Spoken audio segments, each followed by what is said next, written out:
ನಮಸ್ಕಾರ. ಆರ್ಫೆ info YouTube channel ಸ್ವಾಗತ.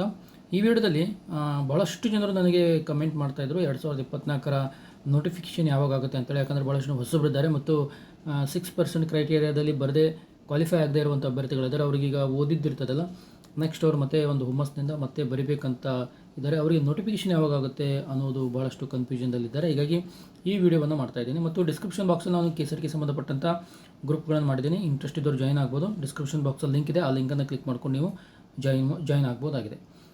ಇಲ್ಲಿ ಅಭ್ಯರ್ಥಿಗಳಿಗೆ ಏನು ಹೇಳೋದು ಅಂತಂದರೆ, ಯಾರು ನೋಟಿಫಿಕೇಷನ್ ಕೇಳ್ತಿದ್ರಲ್ಲ ಅವ್ರಿಗೆ ಹೇಳೋದೇನು ಅಂತಂದರೆ, 2022-23 ಸಾಲಿನ ಒಂದು ಕೆಸೆಟ್ ಪ್ರಕ್ರಿಯೆ ಕೆಎದವರು ಪ್ರಾರಂಭ ಮಾಡಿದಾರಲ್ಲ, ಅದು ಇನ್ನೂ ಮುಕ್ತಾಯಗೊಂಡಿಲ್ಲ.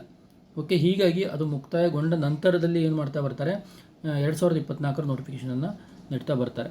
ಇಲ್ಲೇನಾಗಿದೆ ಅಂತಂದರೆ, ನಮ್ಮ ಕೆಸೆಟಲ್ಲಿ ಒಂದು ಪ್ರಾಬ್ಲಮ್ ಏನಾಗಿದೆ ಅಂತಂದರೆ, ಅವ್ರು ಯಾವಾಗಾದರೂ ಕರೀತಾರೆ, ಯಾವಾಗಾದರೂ ರಿಸಲ್ಟ್ ಬಿಡ್ತಾರೆ ಅನ್ನುವಂಥ ಒಂದು ವ್ಯವಸ್ಥೆಯನ್ನು ಬೆಳೆಸ್ಕೊಂಡ್ಬಿಟ್ಟಿದ್ದಾರೆ. ಮೊದಲಾಗಿರಲಿಲ್ಲ. ಮೊದಲೇನು ಮಾಡ್ತಿದ್ರು ಅಂತಂದರೆ, ಫೆಬ್ರವರಿಯಲ್ಲಿ ನೋಟಿಫಿಕೇಷನನ್ನು ಕೊಡ್ತಿದ್ರು, ಮೇದಲ್ಲಿ ಎಕ್ಸಾಮ್ ಮಾಡ್ತಿದ್ರು. ಓಕೆ, ಮೇದಲ್ಲಿ ಎಕ್ಸಾಮ್ ಮಾಡಿಕೊಂಡು ಯಾವಾಗ ಆಗಸ್ಟ್ ಅಥವಾ ನವಂಬರಲ್ಲಿ ರಿಸಲ್ಟ್ ಬಿಡ್ತಿದ್ರು ಮೈಸೂರು ವಿಶ್ವವಿದ್ಯಾಲಯದವರು. ಓಕೆ, ಡಿಸೆಂಬರ್ಗೆ ನೋಟಿಫಿಕೇಷನನ್ನು ಹೊಡಿಸಿ ಡಿಸೆಂಬರಿಂದ ಫೆಬ್ರವರಿವರೆಗೂ ನೋಟಿಫಿಕೇಷನನ್ನು ಕೊಟ್ಟು ಒಂದು ಏಪ್ರಿಲಲ್ಲಿ ಎಕ್ಸಾಮ್ ಮಾಡೋದು ಅಥವಾ ಮೇದಲ್ಲಿ ಎಕ್ಸಾಮ್ ಮಾಡೋದು. ಆದರೆ ಈ ರೀತಿಯಾಗಿ 2022-23ರ ಪರೀಕ್ಷೆಯನ್ನು ಒಂದೇ ವರ್ಷದಲ್ಲಿ ಮುಗಿಸ್ಕೊಂಡು ಮತ್ತೆ ನೆಕ್ಸ್ಟ್ ಇಯರಿಗೆ ಮತ್ತೆ ಹೋಗ್ತಿದ್ರು.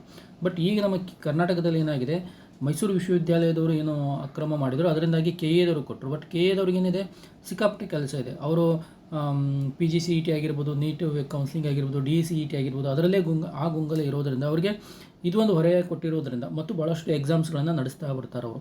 ಹೀಗಾಗಿ ಅದರ ಒಂದು ಫ್ರೆಷರು ಹೊರೆ ಇರೋದ್ರಿಂದ ಅವ್ರೇನು ಮಾಡ್ತಾ ಇದ್ದಾರೆ, ಇದನ್ನು ಪ್ರಕ್ರಿಯೆಯನ್ನು ಭಾಳಷ್ಟು ಸ್ಲೋ ಆಗಿ ಹೋಗ್ತಾ ಇದ್ದಾರೆ. ಆ್ಯಕ್ಚುಲಿ ಒಂದು ವರ್ಷದಲ್ಲಿ ಮುಗಿಸ್ಕೊಂಡು ಮತ್ತು ಪ್ರತಿ ವರ್ಷ ಕಾಲ್ ಮಾಡಿ ಎಕ್ಸಾಮ್ ಮಾಡಿ ರಿಸಲ್ಟ್ ಕೊಡಬೇಕು. ಈ ರೀತಿ ಮಾಡೋದ್ರಿಂದ 6% ಕ್ರೈಟೀರಿಯಾದಲ್ಲಿ ಭಾಳಷ್ಟು ವಿದ್ಯಾರ್ಥಿಗಳು ಪಾಸ್ ಆಗುವಂಥ ಚಾನ್ಸ್ ಇದೆ.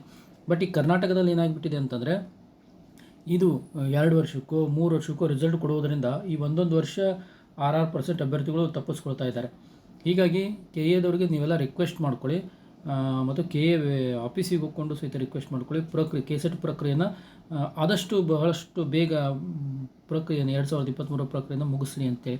ಮತ್ತು ಈ ಒಂದು ಪ್ರಕ್ರಿಯೆ ಮುಗಿಬೇಕಾಗಿತ್ತು ಅಂತಂದರೆ ನೋಡಿ, ರಿಸಲ್ಟಿಗೆ ನಾನು ಏನೆಲ್ಲ ಪ್ರಾಬ್ಲಮ್ ಇದೆ, ಪ್ರೆಸೆಂಟ್ಲಿ ಏನು ಪ್ರಾಬ್ಲಮ್ ಆಗ್ತಾ ಇದೆ ರಿಸಲ್ಟಿಗೆ ಸಂಬಂಧಪಟ್ಟಂತೆ ನೋಡ್ತಾ ಬರ್ದಾಗಿತ್ತು ಅಂತಂದರೆ, ಇಲ್ಲಿ ದಾಖಲೆಗಳ ಪರಿಶೀಲನೆ ಆಗಿಲ್ಲ. ಇನ್ನು ರಿಸಲ್ಟ್ ಬಿಟ್ಟು ಸುಮಾರು 1 ತಿಂಗಳಾಯಿತು, ಇನ್ನೂವರೆಗೂ ವೆರಿಫಿಕೇಷನನ್ನು ಕೇಳ್ತಾ ಇಲ್ಲ. ಯಾವ ವೆರಿಫಿಕೇಷನ್ನು ಡೇಟು ಕೊಡ್ತಾ ಇಲ್ಲ. ಏನು ಬೇಕಪ್ಪ ಡಾಕ್ಯುಮೆಂಟೇಷನ್ನು ನೋಟಿಫಿಕೇಷನ್ದಲ್ಲಿ ಕೊಟ್ಟಿದ್ದಾರೆ, ಯಾವುದು ದಾಖಲಾತಿಗಳನ್ನು ತೊಗೋಬೇಕು, ಇಟ್ಕೊಂಡಿರಬೇಕು ಅಂತೇಳಿ. ಪ್ರೆಸೆಂಟ್ಲಿ ಅವರು ಇನ್ನೊಂದಾದರೂ ಅಪ್ಡೇಟ್ ಕೊಡಬೇಕಾಗಿತ್ತು, ಇಷ್ಟೆಲ್ಲ ಡಾಕ್ಯುಮೆಂಟನ್ನು ರೆಡಿ ಮಾಡ್ಕೊಂಡು ಇಟ್ಕೊಳ್ಳಿ, ನಾವು ಒಂದು ಡೇಟ್ ಕೊಡ್ತೀವಿ ಅಂತೇಳಿ.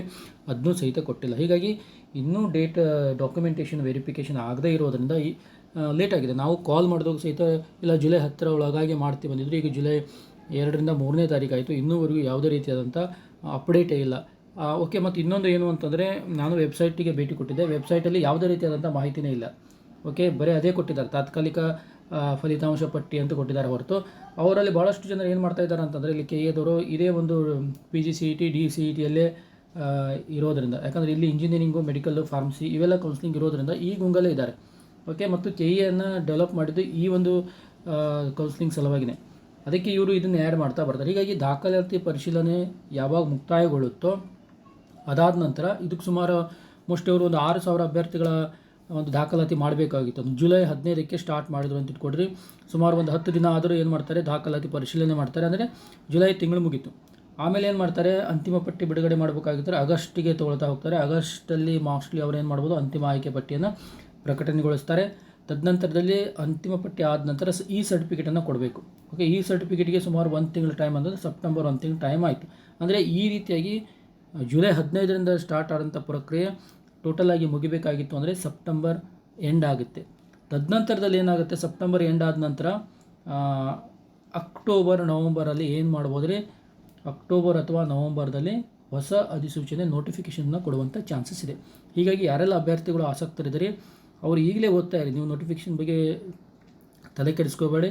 ನವಂಬರ್ ಡಿಸೆಂಬರಲ್ಲಿ ಮತ್ತೆ ನೋಟಿಫಿಕೇಷನ್ ಆಗುತ್ತೆ. ಆದರೆ 2024ರ ಪರೀಕ್ಷೆನೇ ಸ್ಕಿಪ್ ಮಾಡ್ದಂಗೆ ಆಗುತ್ತೆ, 2025ಕ್ಕೆ ಹೋಗುತ್ತೆ. ನವಂಬರಲ್ಲಿ ನೋಟಿಫಿಕೇಷನ್ ಕೊಟ್ಟರು ಅಂತಂದರೂ ಸಹಿತ ಅವರ ಎಕ್ಸಾಮ್ ಮಾಡೋದ್ರಲ್ಲಿ ಏಪ್ರಿಲ್ ಆಗುತ್ತೆ, ಮತ್ತು ರಿಸಲ್ಟ್ ಕೊಡೋದ್ರಲ್ಲಿ ಮತ್ತೆ ಡಿಸೆಂಬರ್ ಆಗುತ್ತೆ. ಹೀಗಾಗಿ ಮತ್ತೆ 1 ವರ್ಷ ಈಗಾಗಲೇ ಅಭ್ಯರ್ಥಿಗಳು ಮೈಸೂರು ವಿಶ್ವವಿದ್ಯಾಲಯದಿಂದ ನೊಂದುಕೊಂಡು, ಯಾಕಂದರೆ 2021ರ ಒಂದು ಪ್ರಕ್ರಿಯೆ ಆದ ನಂತರ 22 ಮಾಡಲಿಲ್ಲ. ಓಕೆ 23 ಸಹಿತ 23, 24 ಅಂತ 2 ವರ್ಷ ಮಾಡಿದರು. ಅಂದರೆ ಇಷ್ಟು ಗ್ಯಾಪ್ ಕೊಟ್ಟಿದ್ದಾರೆ. ಅಂದರೆ ಈ ಸರಿನೂ 2024 ಪ್ರಕ್ರಿಯೆ ಸಹಿತ 2 ವರ್ಷ ಹೋಗುವಂಥ ಚಾನ್ಸ್ ಇದೆ. ಹೀಗಾಗಿ ಅಭ್ಯರ್ಥಿಗಳು ಯಾರೆಲ್ಲ ಓದುವಂಥ ಅಭ್ಯರ್ಥಿಗಳಿದ್ದೀರಿ, ನೀವು ಓದುವುದನ್ನು ಬಿಡದೆ ಕಂಟಿನ್ಯೂ ಆಗಿ ಓದ್ತಾ ಇರಿ. ಸುಮಾರು ನವಂಬರಲ್ಲಿ ನೋಟಿಫಿಕೇಷನನ್ನು ಕೊಡುವಂಥ ಚಾನ್ಸಸ್ ಇದೆ. ಓಕೆ, ಇಷ್ಟು ಕ್ವಿಕ್ ಮಾಡ್ತಾ ಬಂದರೆ ನವಂಬರಲ್ಲಿ ಕೊಡ್ತಾರೆ. ಮತ್ತೆ ಡಿಲೇ ಮಾಡ್ತಾ ಬಂದರೆ ಮತ್ತೆ ಅದು ಮುಂದೋಗಿ 2025 ಒಂದು ಪ್ರಕ್ರಿಯೆ ಆಗುತ್ತೆ. 2025 ಕೆಸೆಟ್ ಪ್ರಕ್ರಿಯೆ ಆಗುತ್ತೆ.